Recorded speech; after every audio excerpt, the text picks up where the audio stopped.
Welcome, guys. Another filming of From the Field to the Plate today. This is a recipe that's close to my heart. We moved to Florida, I don't know, 5-6 years ago, and we actually lived down there about the same amount of time, 5-6 years. During that time, I got to try a lot of great food, a lot of Southern food that I've always wanted to try, and it was a blessing to have the opportunity that God provided my wife and I to be able to move down there. Made great friends and got to eat a lot of good food and try some different hunting opportunities. One morning, when I soon moved down there, me and a buddy went to eat breakfast. There's a buffet, country buffet bar, and he said, "Man, you got to try the tomato gravy." I was like, "Okay, tomato gravy." And I was like, "That's been nice, yeah, I'll try it." And my head was like, tomato gravy? And I was like, everybody likes white gravy or brown gravy, but tomato gravy? So I tried it, and it was absolutely wonderful. It works the same way as your regular gravy. We'll have a recipe online for it after you view this show. We have some bacon grease that's in my iron skillet. You want to get it hot. I just turned it on, so it's getting there, getting warm. You use the same eyeball everything when I make gravy. You'll look at the recipe, but if I want a little thicker, I'll add a little more flour, or a little thinner, put a little extra. This case it'd be home canned tomato juice, but other ways it could be milk or however you make your gravy. Anyhow, I'll add a little flour, and usually about that much. And that's how I was taught. And then I'll slowly start mixing in with my grease and letting it heat up, and I'll get it real good and brown. Some other things you can do with this also is some people add onions or chop up little pieces of bacon and put in it. I've had it a couple different ways. We're just using bacon, and actually the bacon we use today that I fried it is peppercorn bacon, so it actually has some peppercorn still in it. And as this roux gets made out of flour and bacon grease, that's what we'll call it. We'll let it heat up really, really good, and just continuously keep mixing it up. And this recipe, actually what I'm cooking with is some fried tenderloin. A couple of different ways to do that. I always take my tenderloin or steaks I cut up, I always use a meat mallet to pound it out, make sure it's tender. Most of the time, once it gets hot, I turn it down to medium low. Most of the time I'll soak it in buttermilk because I want to fry it. Buttermilk naturally breaks it down, makes it more tender. It adheres the batter to it better. But this time I did Italian dressing, which is good for wild meat too. So as you can see, the roux is kind of turning brown now and bubbling. And we'll just continue that, let it thicken a little more. Don't worry about you'll have little bits of bacon and crispiness in the bottom, but it'll come out as just flavors of gravy, makes it actually better. I like getting it browner, which you can't tell at this aspect because you're going to be pouring tomato juice in it. But if you're wanting just a regular brown gravy, that's how you make it, just by letting the flour cook longer and letting it get browner, and that's what makes brown gravy compared to white gravy. So, and it thickens it up. I'm making a mess, but we'll clean it up later. Okay. Now I'm going to slowly, tomato juice, sometimes it'll separate water from tomatoes, so we'll just shake it up so you don't have just all water in it. I'll pour a little bit in at the start. I'll turn this back up on high and slowly start letting it get thickened. And because I want to watch the consistency of it, I want a certain thickness when I make it. And so that's why I'll watch it and add as I need, instead of what hurts gravy, and a lot of people don't realize it, is you'll try to get too much milk or tomato juice in it, and then it's too thin, and it's hard to go back and add flour because it makes it lumpy and nasty, really.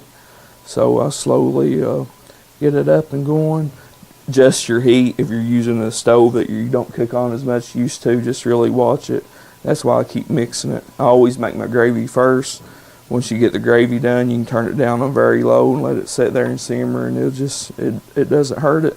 Then I'll fry my deer meat, and it lets everything be hot at one time. So getting back to the South, I cherish those moments. I got to do a lot of fun stuff, like I said, as far as hunting and fishing.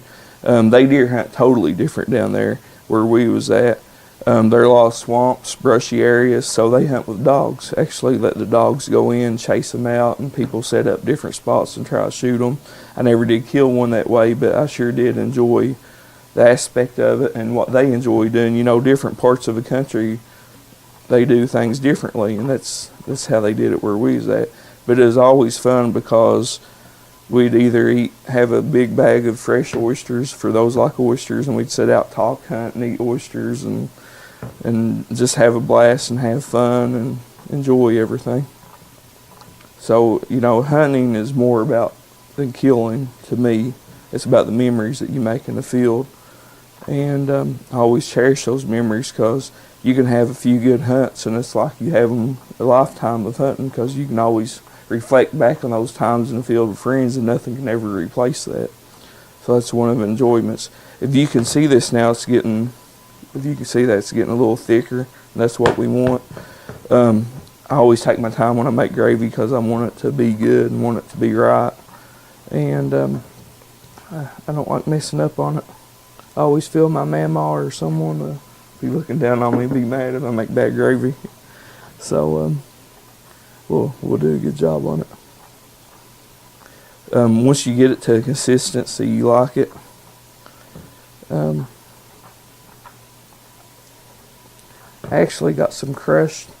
These are, if you can see it, these are crushed red tomatoes that's been fire roasted. They give it a really good depth of flavor, give it a little chunkiness to it, and that's what's good about tomato gravy because it has pieces of tomato in it, and it's a little different. So what we'll actually do, I'll just use this, and I'll put a few of those in there like that, and we'll turn this back up a little bit because we want it all get hot and mix in with each other. We'll eventually put all of them in there in a minute.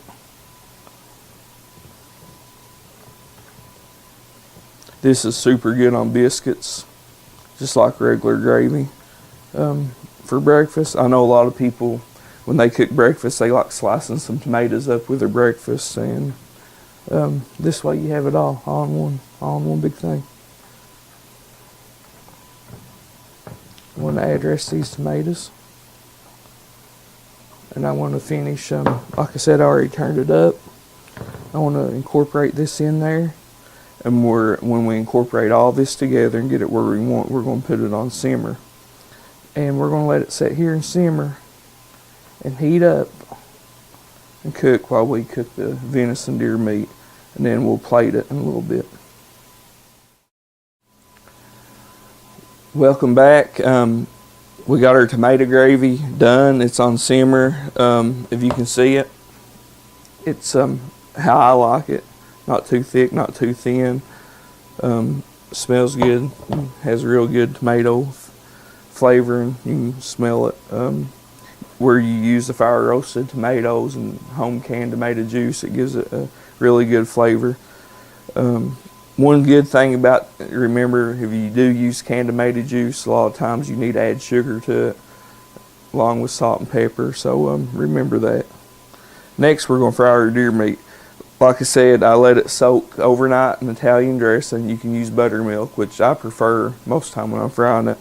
Flour, if you use regular flour, lay the salt, pepper, garlic powder to it. I use, it's called a Kentucky Colonel brand flour. I really like it. I fry quail, my deer meat, different things in it. I'll double dip it. I won't rinse the Italian dressing off of it nor buttermilk. I'll drain it out so it holds the flour a little better. And I'll coat it once, and then I'll come back and coat it again.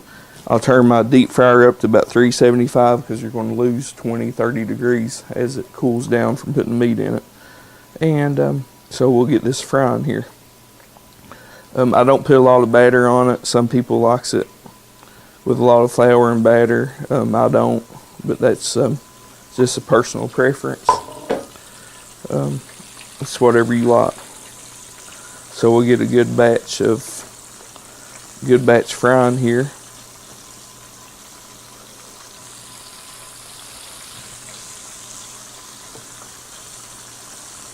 This ain't the healthiest way to eat deer meat, but it's my favorite. I like it fried. And I like it on a sandwich. I can take fried deer meat, 2 pieces of light bread, some Miracle Whip, just some cheap old sliced cheese, and I'm good. I'm good to go.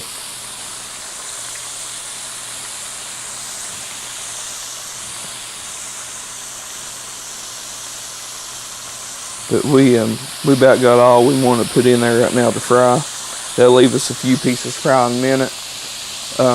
We'll come back in a minute, let me wash my hands. We'll come back, finish frying this, and then we'll plate it up. Welcome back. We're getting ready to plate this up. The deer meat is cooked like I like it. It's good and crispy. If you can see a piece of it, we're going to be bringing it off.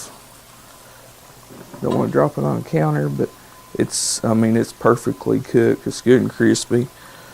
We'll take all this off, let the grease drain off of it.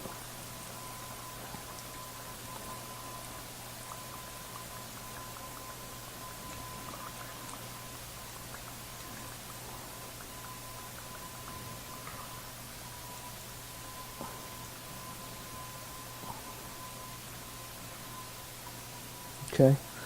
We'll just let that drain. I usually don't forget to turn your skillet off,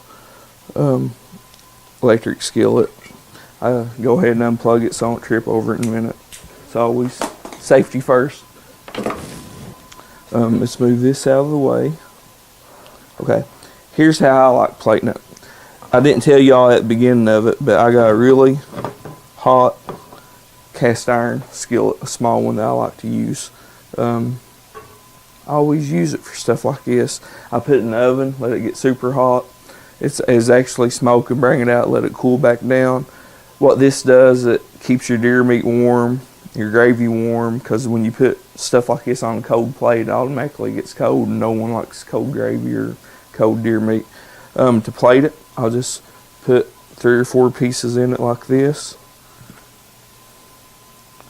It's just we'll actually do a couple, and we'll put that little chunk on it. I'll take my tomato gravy. We want to mix it back up. Make sure you get some chunks of that. I don't put a whole lot on it. If you want more, you can come back and get more put on it, but just leave that up to you and how much you like. And actually just spoon a little bit of that over the top like that, and we're done. If you want to get fancy, and I'm not a fancy guy, I'm just a good old country boy who likes to hunt, fish, and cook. But if you want to get fancy, you can, put some basil on it, some green on it, make it look good.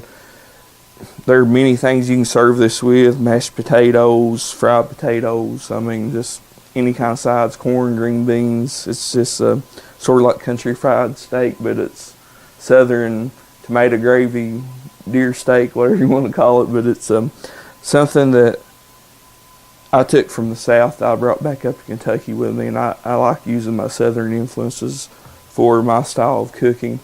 We thank you guys for joining in today. We want to thank Mountain MTV Television, Mountain Telephone Television. We want to thank Bank of the Mountains for letting us use this building and this facility. It's a great facility. You can host about any event. They got a great kitchen, great conference hall out there, projector, anything you would need for put on a good event. I thank you for participating in today's, tuning in, watching this show. And remember, when I go out in the field, it's not always about hunting and fishing, but I always look upon and thank the good Lord for blessing me to be able to walk, get out and hunt, enjoy the great outdoors, and build memories. So remember that. Take a kid, take someone hunting, introduce them to that great outdoors, and don't forget to praise God through it all. Thanks.